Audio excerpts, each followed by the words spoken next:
Hey everybody, it's Pete. We are back with another one of our patented, famous toaster rebroadcasts. This week, one of our most popular episodes, we're talking about the Amygdala Hijack with Erika Anne Englund. Erika is the chief of strategy over at SupportPay. So she's part of the divorce ecosystem. She's also a former divorce attorney herself and a mediator.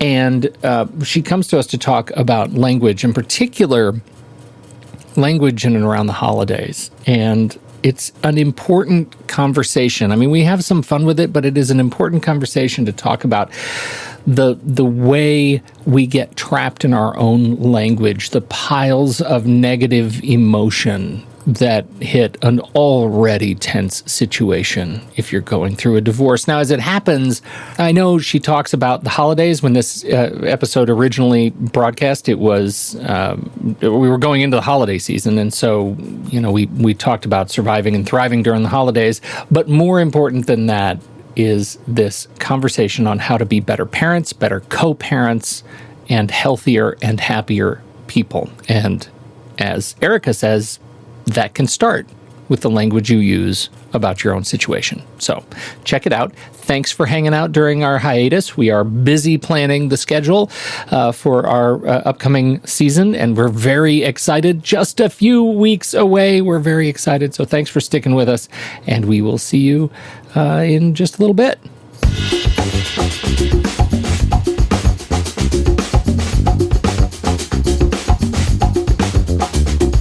Welcome to How to Split a Toaster, a divorce podcast about saving your relationships from True Story FM. Today on the show, Jingle Toaster.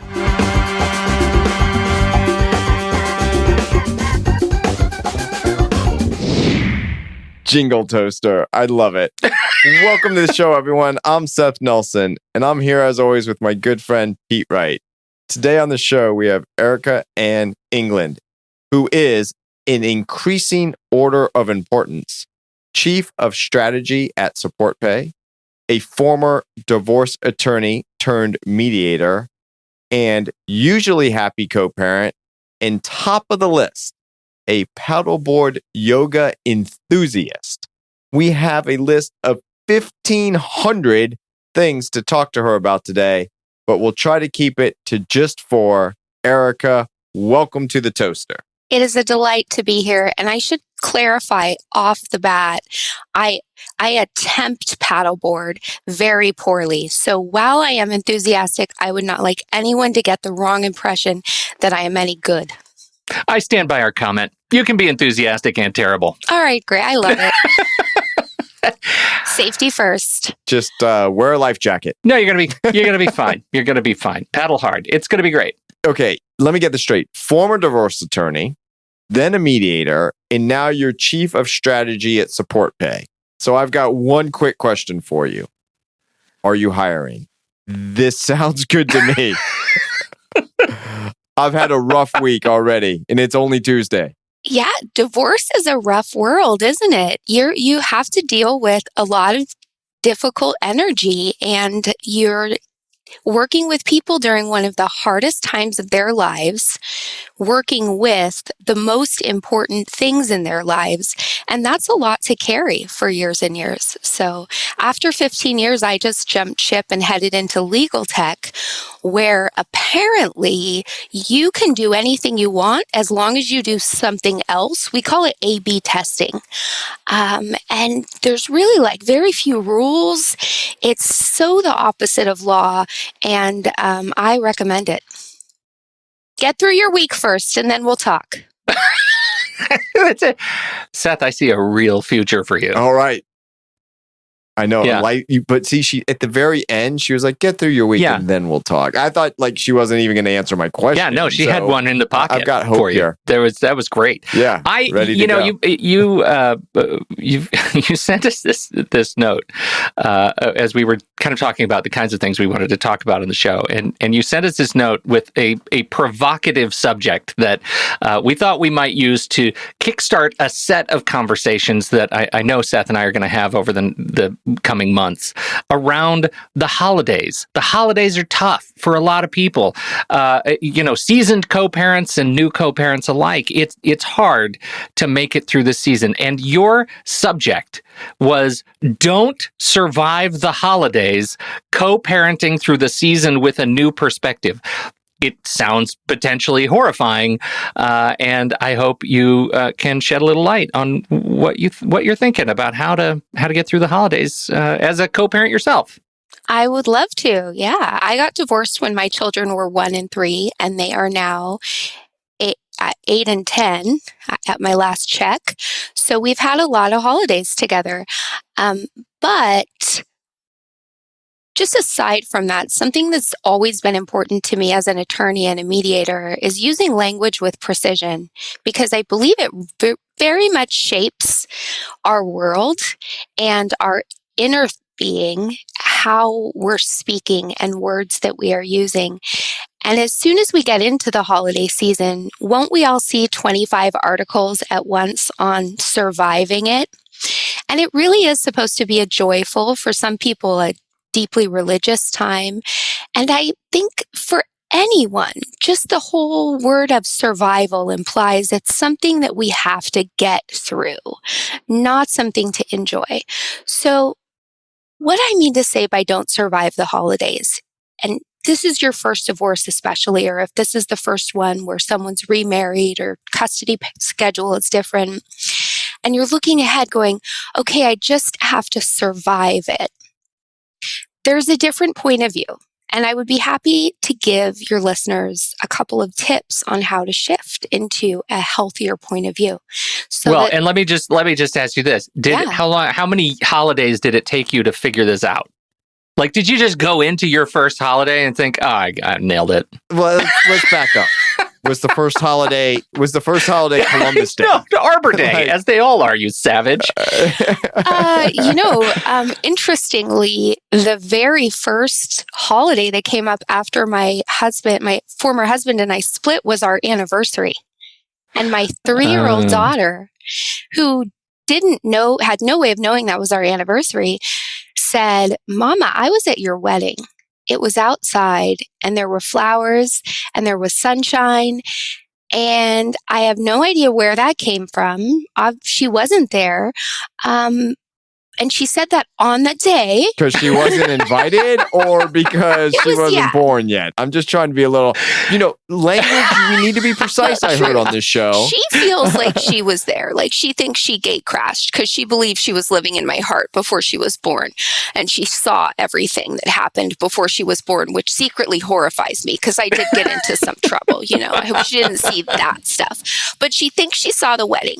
So I realized, oh my gosh, it's on our anniversary. We can't celebrate an anniversary anymore, and how sad that is. But also, if we didn't have that day we got married for our situation, we wouldn't have our children and our family.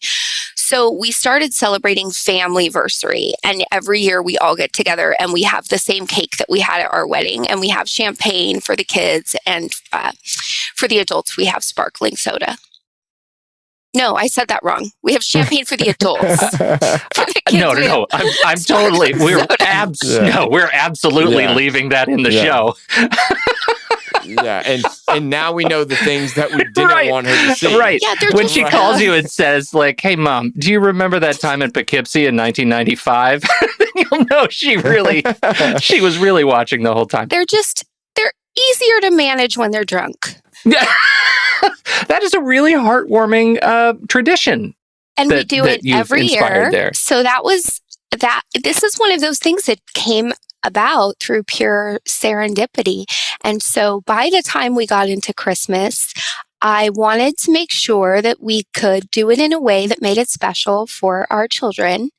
I have a good co-parenting relationship, and not everyone does. So for me, it's easier to quote unquote survive the holidays than maybe someone who's going through a very difficult and stressful parenting time. But nonetheless, my advice applies.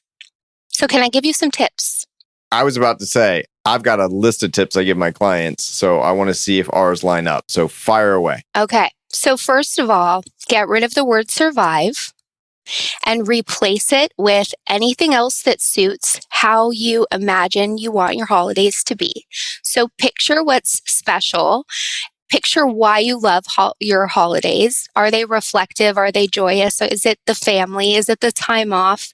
So for me, it would be, I'm going to have a relaxing holiday full of family. And then that's the thing I tell myself going into it. See, that just seems to me like an oxymoron. Truth. Like relaxing time with my family. Agree. That okay. Just, yes. That, I'm not using that one. I don't know about you, Pete. It's usually not happening at the same time. Yeah. Like I'm either Okay, relaxing or with the family because I'm one of 8 children. So at no point are we all relaxing together. 8, 8, 8. Yeah. You said 8. It's chaos. I'm an only child, Jeez, so we I just went up threw to a clot. 1,500 in.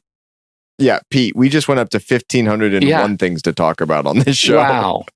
Okay, go ahead. We'll pivot back to this. I guarantee it. I'm here for it. So if we just stop using the word survive and start thinking about what do we want our holiday to look like, and then begin talking about it in that way. So anything that you see, any article that says surviving the holidays, just don't read it. Anyone who talks about surviving, don't listen to it. You don't have to thrive through the holidays. It does not need to be your best holiday ever because you're probably not in that place if you're recently divorced. But you can get through it in the way that you want to. And here are some things that you can do. First of all, you can start a new tradition. Whatever age your children are, this is the perfect year to do something you have always wanted to do. For my children, it is that we make French hot cocoa and then we go on the walks around the neighborhoods with the fancy lights. Sure. It's like a silly thing. And we added it to our Christmas tradition repertoire. It doesn't have to be done on a certain night. And there's this long period of time that you have to enjoy it. And we started that on the very first year when they were teeny tiny. And we've done that ever since. And it provides this excitement. Erika, let me jump in on that. Yeah. This isn't just a Christmas thing you're talking about. Let's be clear about this because this is something I tell to my clients all the time. I usually advise clients, unless there's a birthday or something in the middle here, that mom gets Labor Day every year and dad gets Memorial Day. And people are like, well, why don't we switch? I said, one, I've lived this similar to you. My child was very young when I got divorced. He was 2.5. He's now 17, as people know. But with Memorial Days in May, and so is Mother's Day. So one, you're going to be always looking back like, did I have them last year? Did I not have them last year? So when you know you have them every year, you can start a tradition. So starting a new tradition is something that I highly recommend because it's kind of yours. It's yours with them. And then you're kind of building this new wonderful thing. And it might have been something as simple as making cocoa and going on a walk, or we always go to the movies, or we always go to the beach, or whatever the case may be. But it's so simple. It's 100% in your control. And you can start doing it every year. Hence the word tradition. So so far, we're 1 for 1. I love it. And it's also affordable.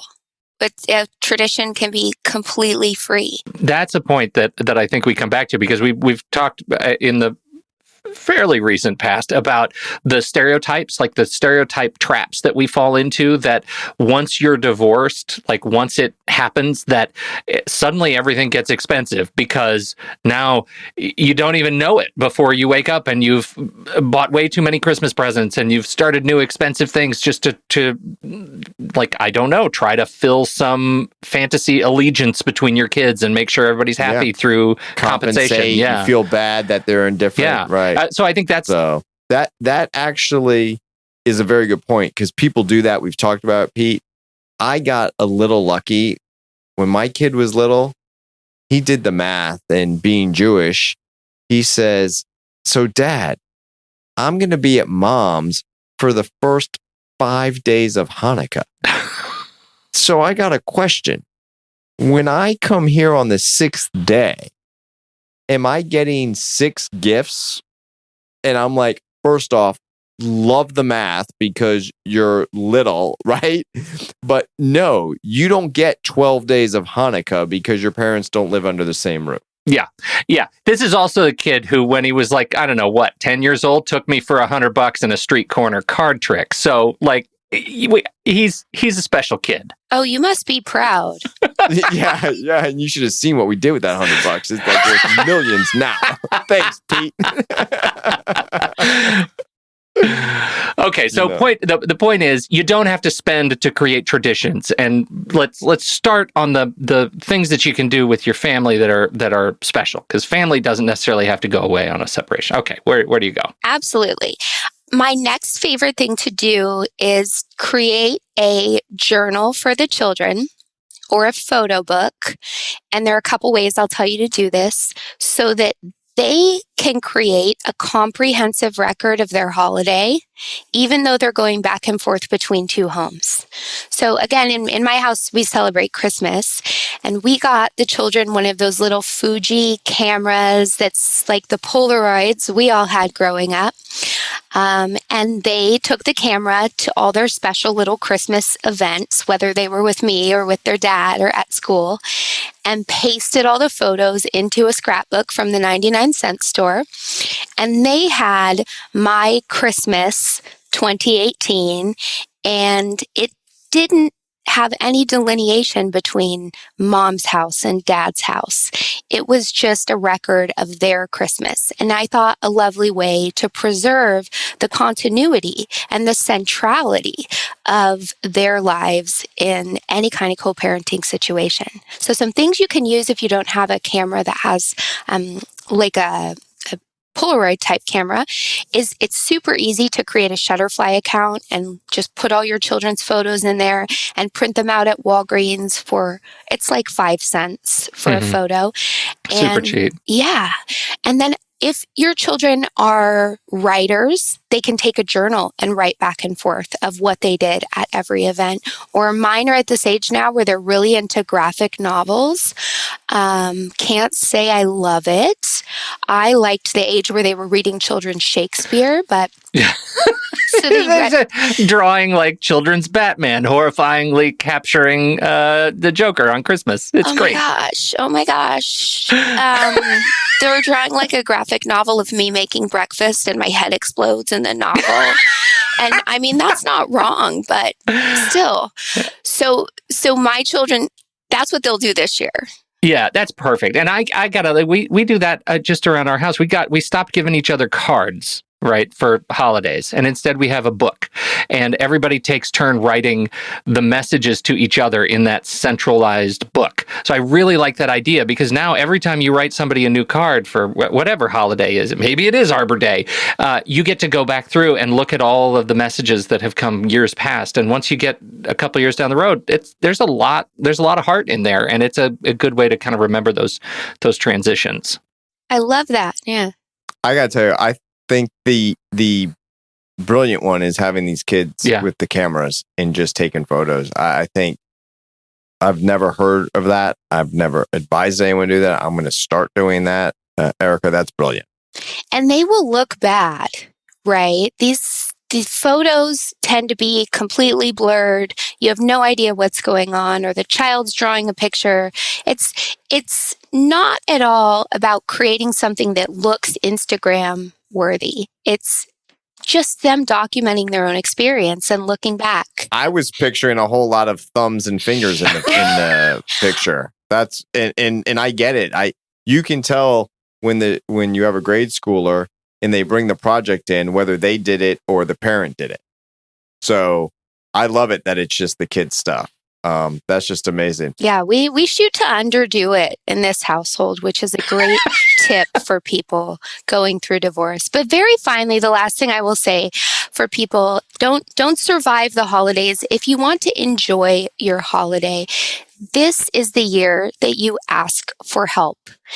It's very hard for highly functioning people to ask for help. And it's quite hard if you've already asked for help earlier this year because you had a custody dispute or you got a divorce. But it's so important. And Christmas is a time, or Hanukkah, these are times where family wants to help. People want to be generous with their time and their money, and it is a great chance to give someone to do something nice for your children. So ask quite specifically for somebody to bring you dinner or to drop you off things to make cookies, or if they can help you get this special gift you'd like to get your child, or babysit for a night so you can get away.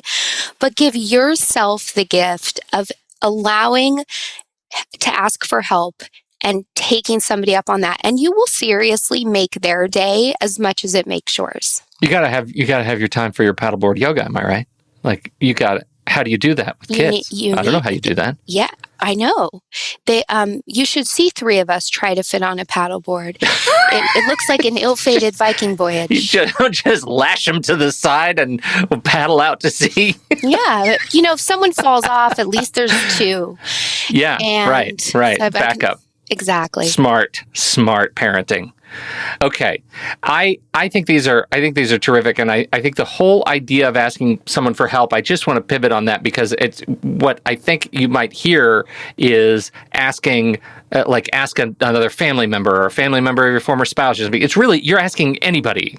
You're asking friends, family, right? You're not really closing the door on certain people, because I think people have a hard time asking for help right now. They have a really hard time reaching out, especially in, gestures broadly. The times we are living in, it's hard to ask for help. I'm terrible. That is the one thing I'm really, really bad at, is asking for help. And sometimes I get frustrated, because then when I actually get up the courage to ask for help and I don't get it, I'm like, really? I never asked for help. It reinforces you not asking for help after you have those experiences. Exactly. But I'm going to kind of tune the dial in a little bit on asking for help.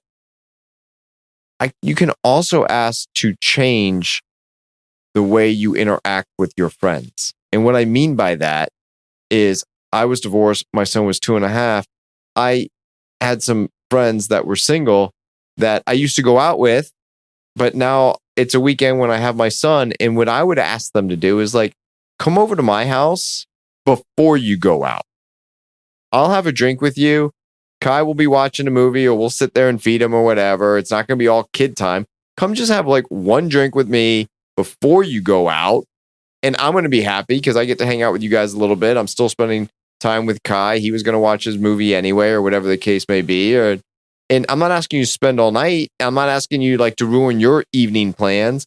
You're going to be having a drink when you're getting ready anyway. So I think you can also try to ask people to not conform to your new world, but just have you involved in different ways. And if they're true friends, they're going to be like, yeah, that's great. Or, hey, how about if we do this instead? Or so there's different ways to still maintain those connections and those relationships. That's really smart. And I think that's probably another thing that if you're, and check me when I start lying, but when you are recently divorced or separated, you probably haven't taken a lot of time to think through new ways of engaging socially to keep your brain and that sort of social engine firing. And that's one that seems really smart to me, that just says, here's a new hole in my schedule that I can fill with these relationships in a different way. And I love it for two reasons. First, because Seth seems like a guy who would have really good bourbon at his house. You see what you did to his face just now? Might know me a little bit. And then better than I anticipated. Second, because your friends want to help you when you are going through a divorce. And if they haven't been through a divorce, they have no idea how to do it. And so giving someone something that explicit of a direction is often, it's an honor to them to be able to do that for you, because they've been wanting to see you. They've been wanting to jump in and assist, and they just haven't known how to do it. Yeah, that's smart. As somebody who hasn't been divorced, I can tell you I don't know how to help somebody through a divorce beyond ordering pizza on moving day or something. I'm really terrible at that. But having knowing how to be asked, I'll be there. I'll be there. Bad knees and all. I'll help. Whatever you need. Right. And literally, when people do appreciate it, I mean, I've mentioned this before. My girlfriend will call people when they're going through a divorce and say, no one understood it when I was going through it. I've been through it. I'm calling you because I've been there, right? I'll jump in that hole with you because I know the way out. So, but it's so hard, and people want to do the right thing. They don't know whether you want to talk about divorce, don't want to talk about what's going on. You don't, all this stressful stuff, or they just, you look terrible. Do they acknowledge that you look terrible? Do you want to have that conversation or not? Because it's so horrible. Or do you just say, hey, I'm here for you, but they don't really know. So when you're the one needing something and you can say, this is what I could really use, I'd really appreciate your help. Now look, it's open, it's honest, it's vulnerable at a time in your life when things are pretty raw. I'm not saying these are easy things to do, but give it a shot, especially with your close friends. And I think that Erika is right. They're honored that you're the one they call. Yeah. How do you address some of these needs when, because everything that we're talking about is really sort of, it feels to me like we're talking about the ideal divorce, right? Everything between you and your former spouse, like you're able to talk about calendars and everything. Is that? No, I'm saying if things are terrible with your former spouse. Okay. It doesn't matter. Okay. I'm talking about the time that you have and you need help. Okay. All right. So it doesn't, I mean, all of this stuff, all of our, if we back a little bit further into our new traditions, like really approaching when you're mired in recent bruising conflict with the person from whom you just separated. Let's say things are so rough. I'm making this up now. Good. You just moved in. It's after Thanksgiving. You just moved into a new place because you had to get out of the house. You got a small apartment. All your Christmas stuff is back at the old house. You have a choice. You can run out and buy the Charlie Brown Christmas tree, right? And see what you can do. Or you can start a new tradition and say, you know what? I'm at my wit's end. It's Christmas Eve and we're ordering pizza. And then all of a sudden, you have pizza every Christmas Eve and everyone else thinks you guys are crazy. And you're like, you know what? We did it. We went and got a couple little gifts for each other and we played with the boxes. And it was the best Christmas Eve ever because we just owned it. Like, this is it. We're together. And like, what is it really about? Right? It's about spending quality time. And I'm a big believer. The most precious thing we have is time. And none of us know how much we have left.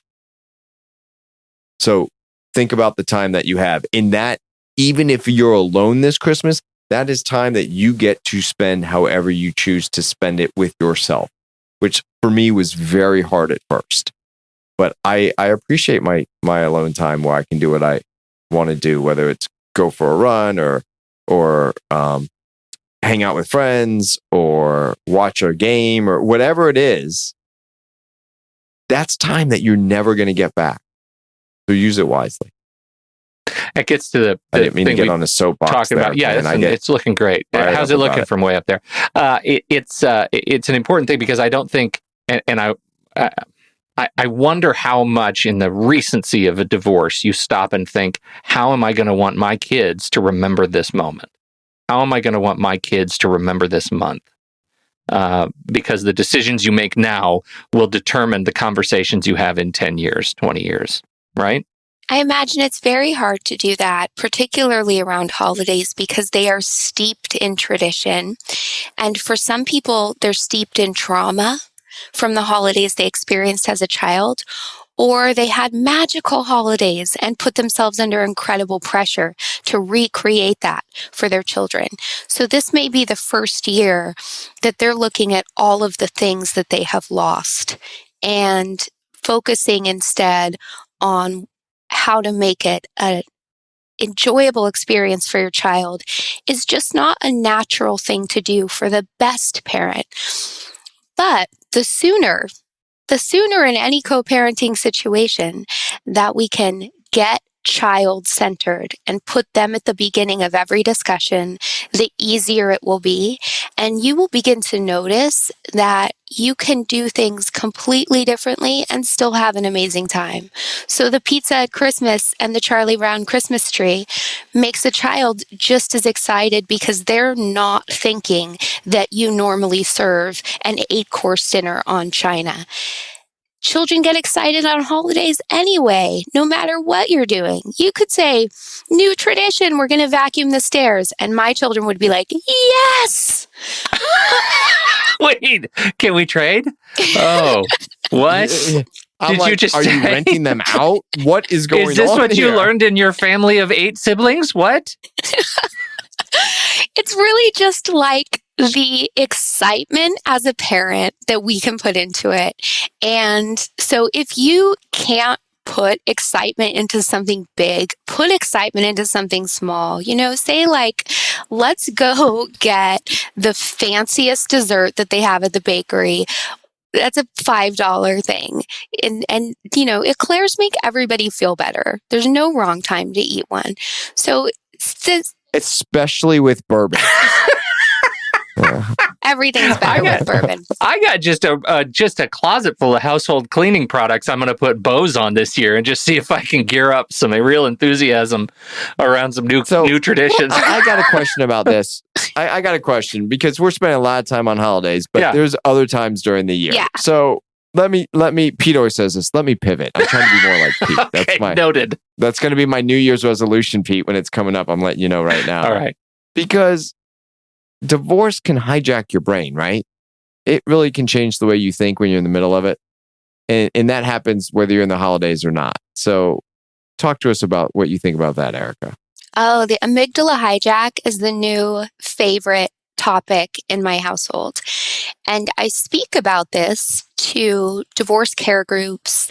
I lecture on it to MBA students and law students and conflict resolution programs because in my years as a mediator, so this was maybe about 10 years I spent as a mediator and probably 10,000 hours in divorce negotiations. I learned a lot about conflict and saw a lot of people experiencing conflict. And I realized that the fight, flight, or freeze reaction we've all heard about, we imagine that happens in emergency situations. Like you're on the freeway and you see police lights behind you. All of a sudden your stomach drops and you have that visceral reaction. Or flee. I always flee in that scenario. I'm just letting you know. Which is maybe not recommended, but if you're a better driver than they are, Godspeed. Have at it. For sure. or if in the middle of the night somebody bangs on your door, you're going to have that fight, flight, or freeze reaction. We imagine that it comes into play in emergency scenarios. However, there's another scenario where it comes into play, and that is when our brains are perceiving threat. And almost entirely throughout a divorce process, even a good divorce, you're under threat. The people getting divorced are under threat. Yeah. Yeah. And that may not be explicitly the other person saying, I'm going to take you to the cleaners. It is everything you held and imagined for yourself and is most important to you is now up in the air, right? So you don't know what your parenting schedule is going to look like or whether you have to sell your house and move.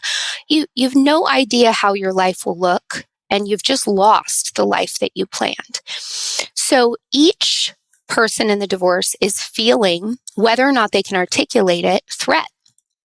And when your brain is under threat, what happens in a very non-medical way, I went to law school for the 2 reasons that one does, which is I don't like blood and I don't like math. So did not go to medical school. This is a very non-medical description. Right, but then you went to be a divorce attorney, which is all about the blood and the math. Right? Little did I know. Okay. So far, I got 2 new T-shirts out of this thing. I've got "Fight the Amygdala Hijack" and "Divorce is all about the blood and the math." So basically, what happens is your brain is scanning around at all times, and it's under threat. And when your brain is under threat, your amygdala takes over as the decision maker instead of your prefrontal cortex. What this means is, rather than your thinking, rational brain making the decisions, your irrational, reactive, emotional brain is making decisions. Even if a person looks quite calm, maybe even feels calm, if they are perceiving threat, then right away the decision-making channel goes to their amygdala, which has hijacked their prefrontal cortex, and they are at that point capable, really, really capable of fight, flight, or freeze. And look, Pete, I see this all the time. I see it in court. I see it in mediations. I see it when I'm talking to my clients, because when they have that perception. So I get that this happens all the time, and not just back in the day when we were in the jungle and a tiger is coming at us. And one of the things, as simple as it sounds, and sometimes people say this is silly, I'll tell my client, just breathe. Right now, let's just breathe. Because if you picture a tiger coming at you, and you're going to either freeze, fight, or flight, none of that involves, right? When you breathe, your amygdala is like, whoa, I'm not under attack. Because that is not something that you naturally do if you're under attack. So something that simple can actually change the way you think. Now, Erica's going to tell me why I'm wrong. Actually, I was going to tell you why you're completely correct. If another one. Pete hates that. God. And Pete, you are also totally right all of the time. Well, I appreciate it. It doesn't matter. Only matters when Seth's wrong, but I appreciate you trying. But if you think of this example of you're driving along on the freeway to somewhere you love to go, the weather's great, the radio's on, you know you're going the speed limit, it's a beautiful day, and a police officer comes zooming up on you with the lights and the sirens, right away you have that physiological reaction. And then they zoom past you, so you know they're going after somebody that's not you, and you know you're safe. How long does it take your body to calm down after that? Way too long. Way too long. And in divorce, they're having those experiences multiple times a day, every single day, for weeks or months or years. Yeah, a challenge to your adrenal system, a challenge to your respiratory system, a challenge all around. And nowhere has it written fight or flight or solemn reflection. Like, that's never a thing. So it does take intention and practice. But we now have another T-shirt. Or solemn reflection. I think the breath is a great idea. Yeah, it's a great idea. I'm glad I thought of it and not Seth. I like this. I like the amygdala hijack concept, and it's if only because I had an opportunity to do an interview with a psychologist who talks about the amygdala reprogramming, which is the other side of it's been hijacked. Now, how do you reprogram it? And we go into a rather extensive discussion on the introspection that comes with what you're experiencing right now. Like, it's easier, I think, maybe to put it into the concept of a context of something that like a universal phobia, like afraid of heights, right? How do you conquer your fear of heights? You expose yourself to increasingly, challenging experiences where you are put at a height.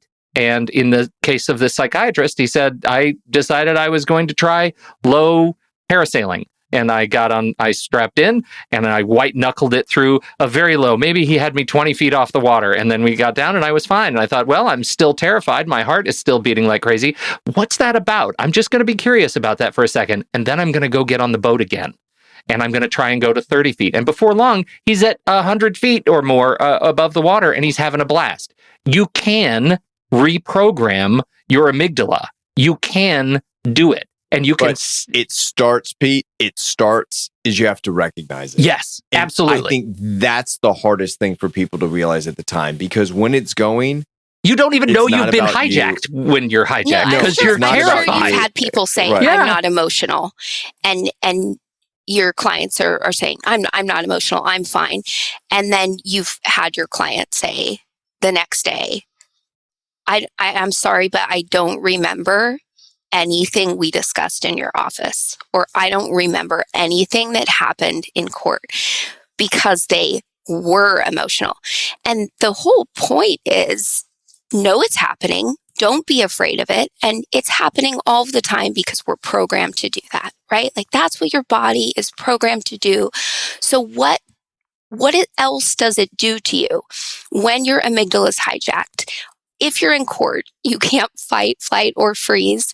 So you can breathe. But some of the things that your amygdala is doing is, first of all, you're incapable of empathy when your amygdala is hijacked. So it's very hard in a negotiation with two stressed people to get them to empathize with the other. And this includes understanding someone else's position because their brain is not operating in that channel. Also, your amygdala fills in information based upon your own experiences. So we don't know this, but we're making all kinds of judgments and assumptions and immediately making decisions based on that. Because our brain knows we don't have time to do a lot of research because we're under threat. So our brain's doing the best assessment possible at that moment, and it's filling in. You've probably seen clients make all kinds of crazy assumptions, and then the other person says, "Oh no, I have a piece of paper to show you that. That's not what happened." And that's your brain. Erika, yeah, let me jump in on that. And this is something that I think that I know that I've learned over my many years of practicing law in this very difficult area, is the more you understand about what is physically happening to your clients in these different situations and the grief process that they are going through in a divorce, makes me a better practitioner. Because some of my clients are like, well, you can just relate to what I'm saying. And sometimes they say they can't. And I can't get through their amygdala hijack, right? I try to use all the tricks of the trade and things I've learned over the years and the things that I've read and studied and psychologists I've spoken to and all that. But when you can identify it and have techniques to get them to get out of that and to focus in another manner, then it can really help move the process forward. And one trick that I have when I mediate cases, and even if I'm dealing with a client, and let's say we're doing a lot of parenting stuff and it's getting very emotional, I might say something of, let's take a break. You're going to hate this next part, Erika. Let's do some math. And they're like, what? And I'm like, well, I want to look at the child support or the alimony numbers. And I will actually ask them to do the math. Like, here, I brought an extra calculator. And the reason I do that is once you start doing mathematical calculations, which we all know are not emotional, it's a different side of your brain. And it helps keep that other part at bay. And it just gives them a break. And so we'll come back to parenting in a minute. Or they want to still focus on parenting. And I'll say something like, all right, let's count up the number of holidays in days. Because I'm having them do the math. That's all I'm doing. And I'm getting them to calm down. And it works. It completely works because you're pulling them out of their amygdala and you're pushing them into activating their thinking brain. You said breathe earlier. So what that is doing is it's not actually the breath. It's thinking about breathing that pulls people into their prefrontal cortex because typically that's a function we don't think about. So both of those things, math and thinking about breathing, are really lessening the hold that the amygdala has on decision making. And something else that mediation really is great at doing is asking open-ended questions, particularly about what people want to see happen. Because then you get them looking at a future and picturing what they want happening. You know, what summer's coming up. Well, what would be ideal for you? What do you want your summer to look like? But Erika, here's the thing that you just said in that sentence or that question. What do you want for you? Because when you ask the open-ended question, what do you want this summer? I want him to understand that I've been the parent and I want him when it's focused on the other person, you're losing that battle. It's what do you want for you? So at mediation, I'll tell my clients, I want you to be selfish today. I want you to do something that's really hard for you. Focus on you. We're not worried about the other room. We are paying a mediator good money to go in the other room and deal with them for us. You, at some levels, don't care how that mediator does her job. You just want to know what the deal is. You don't care if she's in there flipping a coin and it turned out that it was heads and boom, you got what you wanted, because it's all about you today. And it's really hard to have people do that. But when they do that, the amygdala is not firing because they're not feeling attacked from the other side. And it makes it a higher likelihood of success. By success in a mediation, I mean you get a deal. I'm not saying you're going to love the deal, but you're going to avoid going to a trial. Absolutely. And you're back in your thinking brain. Were you just born a psychologist? Or is it all Pete's training? What are you doing to him right now? I mean, I know you're a welcome guest, but I need you to slow your roll on his ego right now, because it's too much. But here's the problem. Here's the problem, Erika. This is the problem in the world that I grew up in. My mom was a civil rights attorney, and my dad taught psychology at University of South Florida, PhD out of Columbia. Okay, these people, brilliant. And I did not have good grades in high school, and I came home with a report card, and I had an A in law and a B in psych. And my mom looks across the dinner room table to my dad and said, "See, he's gonna be a lawyer." And my dad doesn't miss a beat and says, "Well, of course, it's easier." That's the world I grew up in, okay? Oh, so, Pete, it is not an ego boost, man, at all. Wow. Okay, well, for what You're it's right. worth, I was raised by a preschool teacher and the head of the probation department in Placer County. So... Which was actually the same person. Like, really, these are skills that one uses on a daily basis, working in the divorce field, talking to people like they are children or like they are prisoners. And I mean this in the nicest possible way. But man, did that come in handy. When people say the nicest possible way, sometimes it's just not a way to be nice about that. I will say exactly the same phrases to my children that I say to my mediation clients. Exactly. So, they'll have a conflict. I say, how'd you try to resolve it? Yeah. And it actually is a great way to be a lazy parent and make your kids more independent. And it looks good. New t-shirt. I live for that. Yeah. New t-shirt. You wrote it down. I saw you. And when they were little, they would just like really sadly walk out of the room. Like they'd just give me this Charlie Brown face and walk out of the room. Sometimes they come back and they're like, "Oh, we couldn't resolve it." And I just say like, "Oh, try again." And I can sit there with my glass of wine after dinner reading Slate magazine and they're in the back room talking about their feelings on Legos.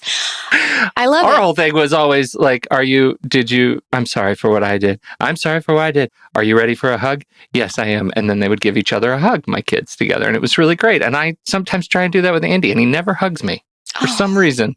I get so frustrated. I know. So because Andy is our awesome producer behind the scenes, gets none of the street cred. He does all the hard work, but he's like in his cave. Yeah. He doesn't really like human He's contact. Also present. He was of great help to me yesterday. Even though I work for a tech company, I have a very low level of technological knowledge. In fact, my company's here's another t-shirt. My company's rule is if Erika can't work it, we can't sell it.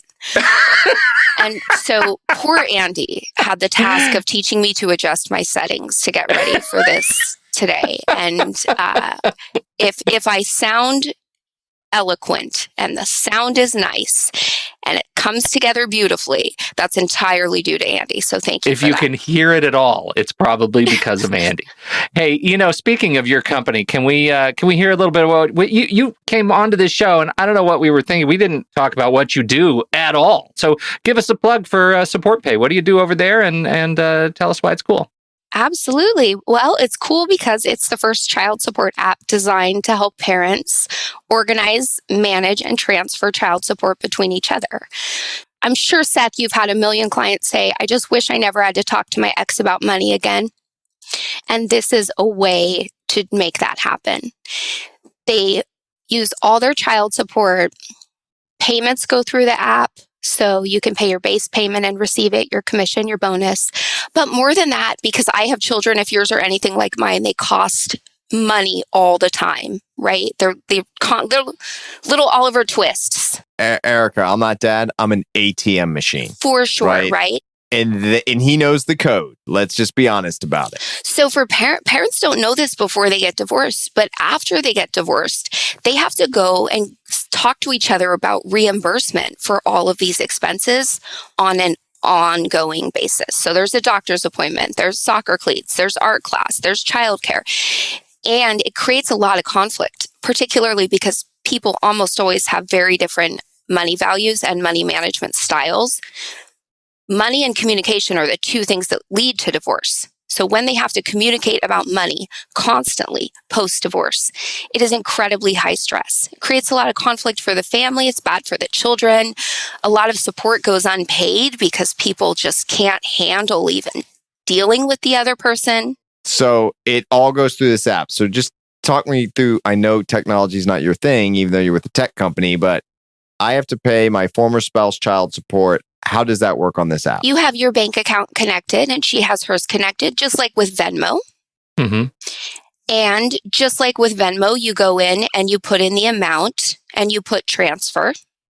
If it's an expense, you can just scan the receipt. It uploads everything and you send a request for her to reimburse.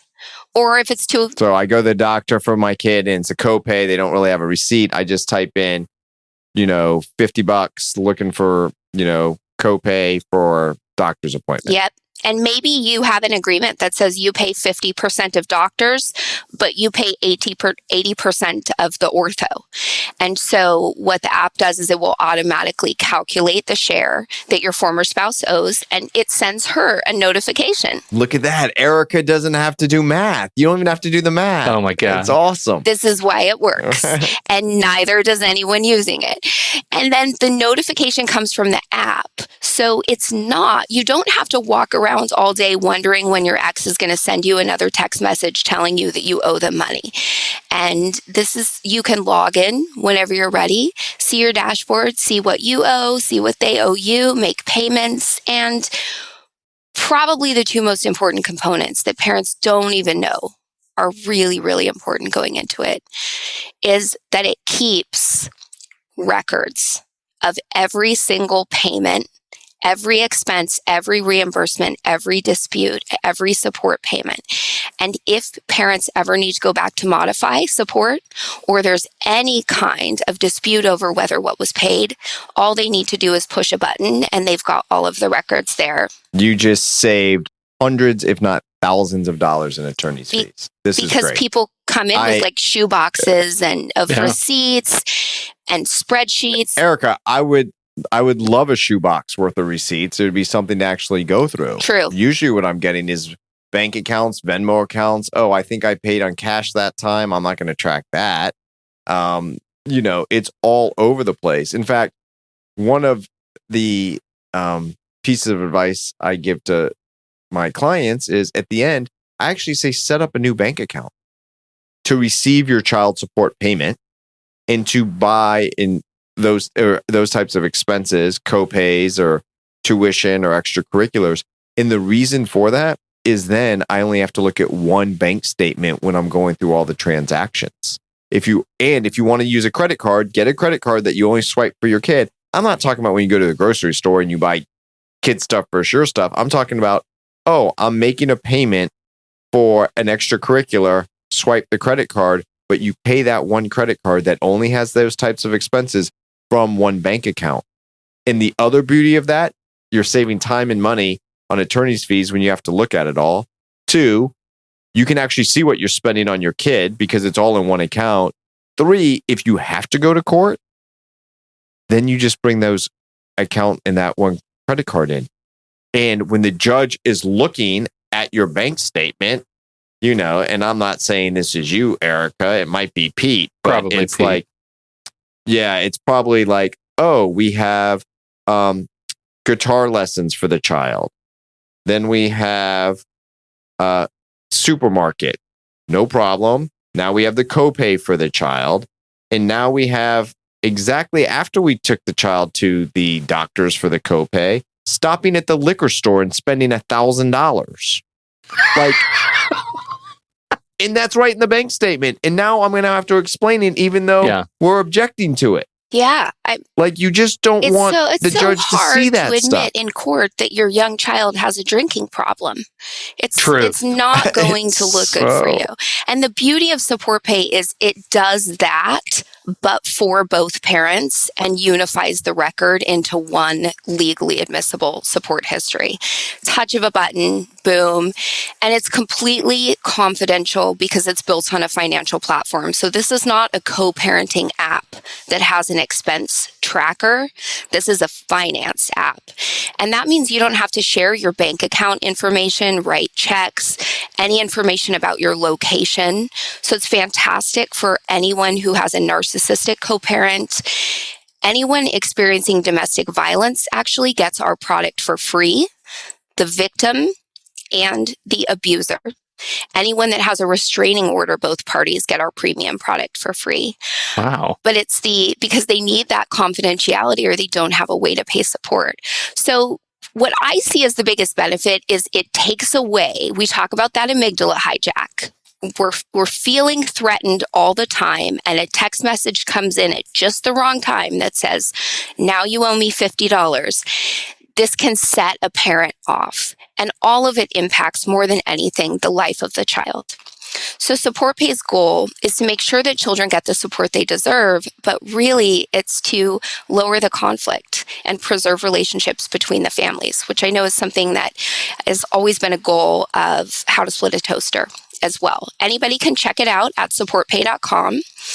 It's Domestic Violence Awareness Month, I should mention. So if you're interested in our domestic violence program, you can go to the landing page there and get information about how to get SupportPay Premium for free for your family. And we also have like a million great resources. Our favorite toys, books, programs, software for kids and parents going through divorce, and all kinds of support, and a list of the best professionals in the country to help you out. This is really cool. I don't have any reason to use it myself personally. And I'm already thinking maybe my wife and I should just use it together to pay each other stuff. It's that cool. We actually have people that got together during COVID. They got a COVID pet, and then they broke up, and now they're sharing their pet expenses through COVID. Or through SupportPay. And I only know this because people called our help desk to say, we don't have a child, but we have a pet. And so we've set up accounts just like the pet is a child. It would have been so much better if they would have said, we have a child named Spot. Like, that just would have been better. Erika, this has been amazing. Yeah, truly. Thank you, Erika, for sharing a little bit about PetPay and SupportPay. Absolutely. It's a fantastic resource and service. And thanks for your insight on all this other stuff. You bring a wealth of understanding and experience, and we're sure appreciative of you sharing them with our audience. So everybody, check out supportpay.com and, tell America sent you. It has been absolutely a delight to be here with you on How to Split a Toaster. And if this is the first time anyone's hearing one of your podcasts, please go back and check out the archive, because there is an amazing selection on all kinds of things. Amazing, everything divorce. All right, I know. Pete, she's just looking for us to send her kids bourbon to put under the tree. That's what just happened there, brother. We got to go. Remember, they're champagne drinkers. That's right. They're posh. Thank you, everybody, for downloading and listening to this show. We sure appreciate you hanging out, your time and your attention. On behalf of Erika Englund and America's favorite divorce attorney, Beth Nelson, we'll catch you next week right here on How to Split a Toaster, a divorce podcast about saving your relationships. Seth Nelson is an attorney with NLG Divorce and Family Law with offices in Tampa, Florida. While we may be discussing family law topics, How to Split a Toaster is not intended to, nor is it providing legal advice. Every situation is different. If you have specific questions regarding your situation, please seek your own legal counsel with an attorney licensed to practice law in your jurisdiction. Pete Wright is not an attorney or employee of NLG Divorce and Family Law. Seth Nelson is licensed to practice law in Florida.